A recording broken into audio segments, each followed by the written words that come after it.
Imagine spending years, building out your website, carefully crafting all that content. And then you find out that nearly 70% of Google searches, they now end with 0 clicks to any website. 0. It's pretty shocking, right? That's the reality with these AI search systems. It honestly feels like the ground under traditional SEO just vanished. For anyone creating content, this isn't just interesting. It's basically an urgent survival manual we're talking about today. Welcome back to the deep dive. We looked at everything you sent us this week, articles, research, guides, and the theme was overwhelming. This huge shift. These AI systems, they're answering questions directly now, which means the old rules for getting seen online, they're gone. So our mission today is simple. Cut through all that noise and give you the new rulebook. We're going to define the new goals, what it means to get cited versus just mentioned, which is crucial. We'll explain how AI actually picks its sources, this RAG thing, and the practical part, the step-by-step Go framework, how to structure your stuff to win. Okay, let's start with this idea of an apocalypse. Is it really that bad? For the last 20 years, everything online was built around the click. Traditional SEO, it was all about optimizing keywords, chasing backlinks, tweaking those meta descriptions. Everything was aimed at getting someone, a user, to land on your page. Right. Get the click. But now, systems like Perplexity, Google's AI overviews, they kind of step in front of that. They give the answer, synthesized and complete, right there on the results page. And that's how you get that the 70% zero-click number. It sounds terrifying, I know. But maybe this apocalypse is actually forcing a really important correction. It's pushing us away from just sheer quantity towards, actual quality, verified quality. Yeah, the AI is sort of clearing out the low-intent noise for us. Exactly. And here's where it gets really interesting, like you said. The counterintuitive part in all the sources we read, the visitors who do still click through after seeing an AI summary, they're highly pre-qualified. They aren't just kicking tires. They already know the basics. The AI gave them that. So they have specific high-intent needs. The AI filtered them for you. That's the absolute key difference. And the early research, it suggests traffic from these AI recommendations could be worth, get this, 4.4 times more than your standard organic visitors. 4.4 times? That's a huge multiplier. It's a fundamental value exchange, yeah. Okay, but are we sure? I mean, is this just wishful thinking from people seeing their traffic drop by half? How solid is that 4.4x number? Well, the data we have points to that intense shift. Think of it like this.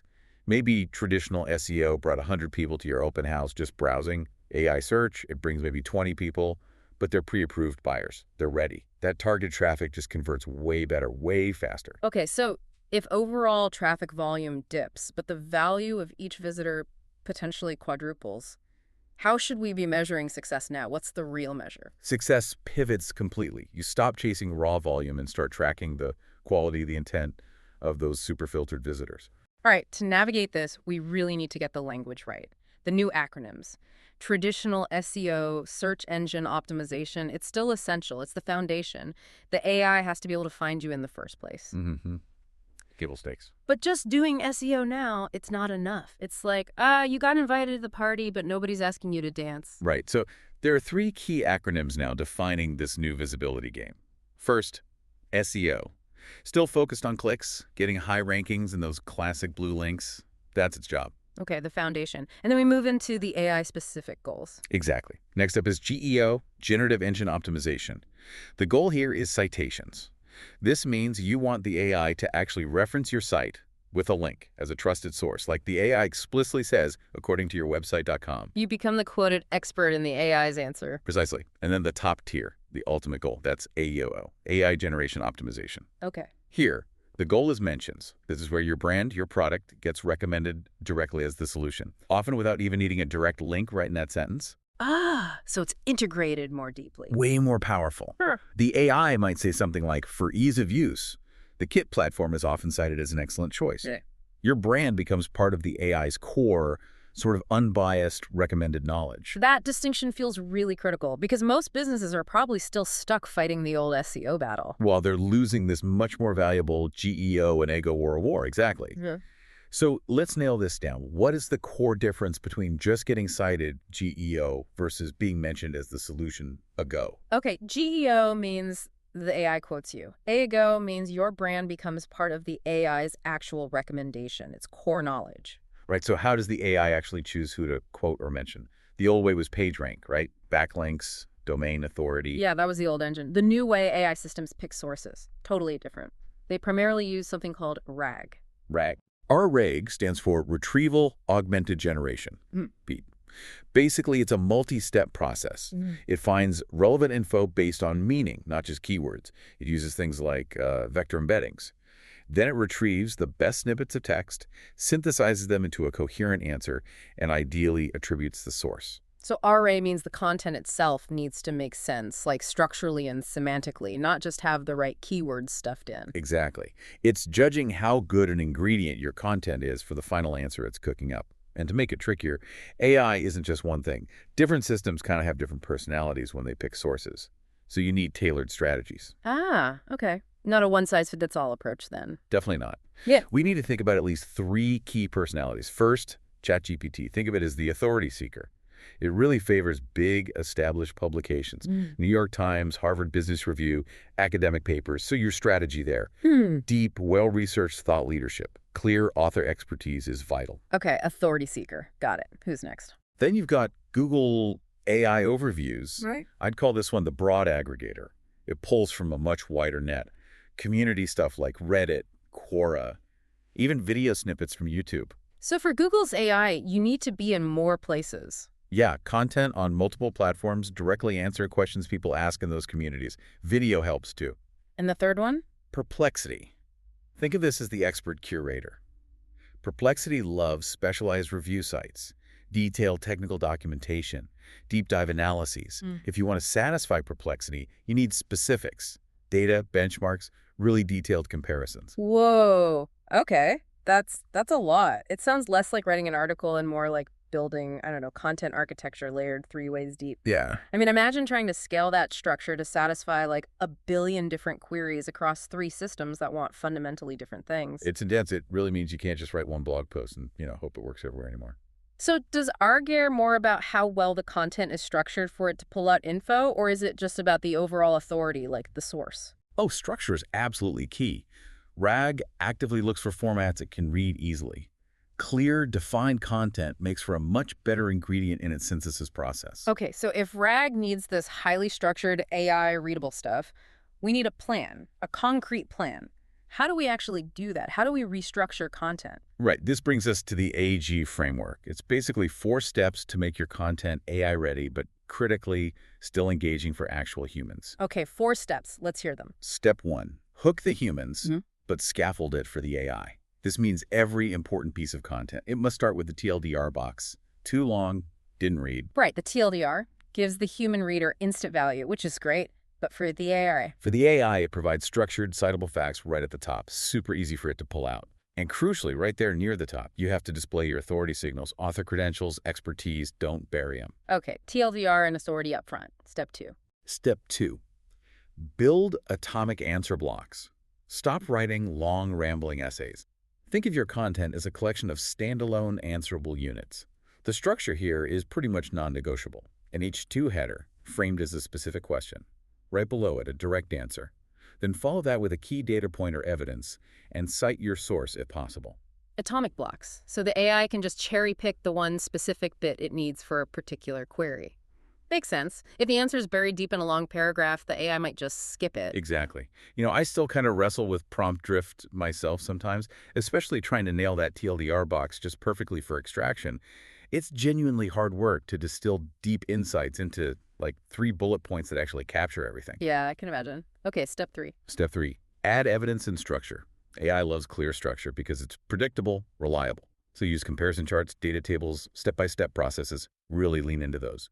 The sources we looked at also emphasized using the before-after scenario structure. Ah, like showing the impact. Yeah, illustrating that shift you mentioned earlier, like we had 12,500 visitors converting at 2.1%. Now we have 9,800 converting at 4.7%. Specific comparable data is highly citable. Got it. Concrete evidence. And the last step. Step 4, layer in those authority signals. We mentioned putting them up front, but you need them woven throughout too. This is EEAT. Experience, expertise, authoritativeness, and trustworthiness. Think of EEAT as the AI gatekeeper's main checklist. Use specific language that signals experience, like in our internal testing across 500 campaigns, or based on my direct experience running X for 5 years. Reference external reports for authoritativeness. Right, prove it. Don't just claim it. Okay, so on ET, what's the element authors most often neglect when they try to apply this framework? It's usually experience. They tell you what they know, but they totally fail to show how they learned it. You need that proof of work, those specific examples. Okay, knowing the theory is one thing, but putting it into practice needs a clear plan. The sources laid out a kind of 30-day-ago optimization plan, right? Focused on facts. Yeah, pretty straightforward. Week 1 is audit. Find your top, say, 10 high-value topics. Then, critically, analyze how ChatGPT, Google AI, and Perplexity are answering questions about those topics right now. See what sources they're using. Okay, audit first. Then. Week 2 is create. Take that high-value content you identified and rewrite it using the full Ikigo framework we just discussed. TLDR box, atomic blocks, structured evidence, EET signals. And the final phase? Week 4 is measure. This is where you intentionally shift your metrics. Get away from vanity metrics like raw traffic volume. Focus on what actually matters now. Which brings us to the new metrics. These are how we track if this ego stuff is actually working. Exactly. You need to track AI citation frequency. How often is your content explicitly linked or cited by the AI? That's GEO success. Okay. Then, AI referral traffic quality. Yeah. What are the actual conversion rates of the visitors the AI does send you? Are they really 4.4 times more valuable? And a third. And the brand mention rate. Even without a direct link in that specific answer, how often is your brand just named as a solution? That's ego success. That authority is the new gold. Right, becoming part of the AI's knowledge base. Okay, let's quickly touch on mistakes to avoid. What trips people up? Number 1 biggest mistake. Optimizing only for one AI system. You build great stuff for ChatGPT's preferences, but ignore Google AI or Perplexity. You're limiting your reach massively because of those different personalities. Okay, don't put all your eggs in one AI basket. Mistake 2. Neglecting the human reader. Don't make your content so rigidly structured that it sounds like a robot wrote it. It has to serve both AI extraction and genuine human engagement. It's a balance. Good point. And number 3. Hiding your credentials. Burying the author bio, not stating expertise clearly up front. Remember, AI needs those EET trust signals immediately. Don't make it hunt for them on some buried about us page. Makes sense. So besides just not hiding credentials, what's one quick, immediate fix most businesses could probably make in that first audit week to boost their EEAT signals? Be specific with dates and sources. Instead of saying studies show, say, a 2024 Gartner report found, include dates on your own data, like in our Q3 testing. Specificity builds trust and authoritativeness quickly. Hashtag tag tags outro grind. Okay, let's bring it all home. The big idea that really ties all this together. Traditional SEO, that was a fight for clicks. This new game, GEO and a Go, it's fundamentally different. It's about becoming the trusted go-to source that AI systems actively cite and recommend. And the advantage. This framework gives you a huge head start. While your competitors are maybe still chasing those vanishing raw traffic numbers, you're positioning yourself to capture the highest value users, the ones who actually convert. The question really isn't if AI search will dominate everything. It pretty much already is. The real question is, will you be the source it recommends when it does? So here's your challenge, your takeaway from this deep dive. Choose one core topic that's really important to you or your business. Create your first AGO optimized asset for it. Build that TLDR box. Structure those atomic answer blocks. Layer in the EAT. And then actively test it. Go ask ChatGPT, Perplexity, Google AI overview questions related to your topic. See if your content starts showing up. See if you get cited. That's the path forward. Out TRO music begins.